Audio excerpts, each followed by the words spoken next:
especially of his age, because a lot of the old MCs they come back to the game doing what they started. Until he made a difference. I like this song a lot. It's probably my favorite song on the album. And I see why it's number two, because it's placed directly when you need something to set the tone, how the rest of the album is going to sound like, what the subject matter is going to be. This follows it right up.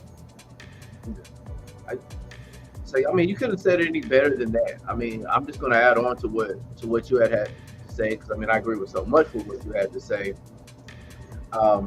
You know, a lot of people have believed or said in the past that Eminem doesn't necessarily have much subject matter. They don't really vibe with what he has to talk about. But in the same sense of, I mean, what everybody in this world is dealing with is I mean, this substance abuse is almost an epidemic in the world, and definitely in the United States. And so some people may not feel like they can gravitate towards Eminem. This is an example that people look past and go over their head, or they just don't give a fuck. But Eminem is being relative. We're talking about drug addiction and battling his inner demons, which it seems to be Slim freaking Shady. Yeah. But yeah, I mean, those are. I mean, that's habits. It kind of goes into, okay, what was a kid from Detroit who knew how to destroy the booth? Yeah, I mean, I like they're that. pretty. You said what? That verse. I like that verse a lot too.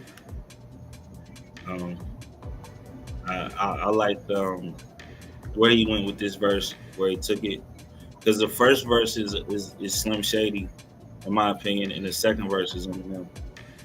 You know, so you know he could be, you know, the first verse is I'm causing chaos, I'm an addict and I don't care. You know what I mean? The second verse is I'm a kid from Detroit who I had something to prove when I started rapping, and these are my thoughts.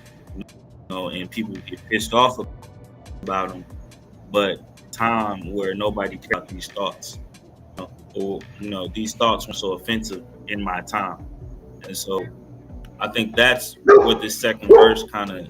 1 second. Because you know, he says it. I'm not trying to poison the youth. I'm toying with you. You know, this is my joy. You know, this is my true sentiments. But women get pissed. You know, blowing cutlasses, and he gets into a lot of the transphobic shit that's going on, and all of the topics of concern at this time. But he's saying, I'm from an era where this shit didn't matter. You know, nobody was so sensitive. Yeah, I mean, Slim Shady, since supposedly he's been away for so long. Yeah. So I mean, even in verse 3, you know, mom shaming, dad shaming, fat shaming, man shaming. You know, crybabies attack Shady. The censors like look out like the Avengers. So I mean, you know, a word like ginger that turning into the N word. I mean, he's like. He's getting at a lot of the social issues with the words you use and what you do in the time period, you know, and it's a lot for Eminem to deal with, you know. So I appreciate that in this verse right here. This is one of the things I appreciate in this song. And then, like I said, it shows you both Eminem and Shady on the track together. Yeah, I mean, again, I think it's just like how you had mentioned. It set the tone of the album, and you know, as an all in all, that's kind of what the blueprint of a great Shady album has always been. Even I guess if we break it down to the Slim Shady LP that had My Name Is, it was in a sense he did the same thing. He talked about bullying. He had drug ballad.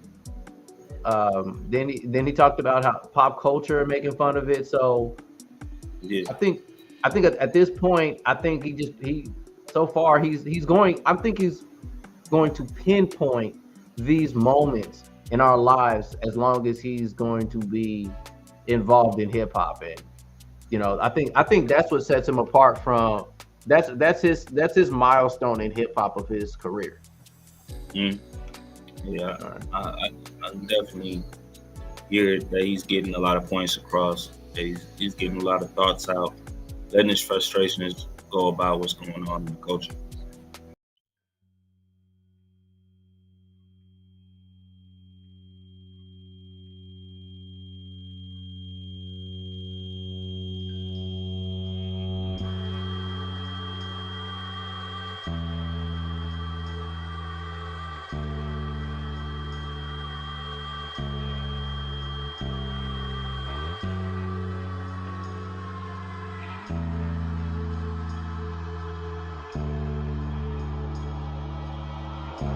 Yippee-ki-yay.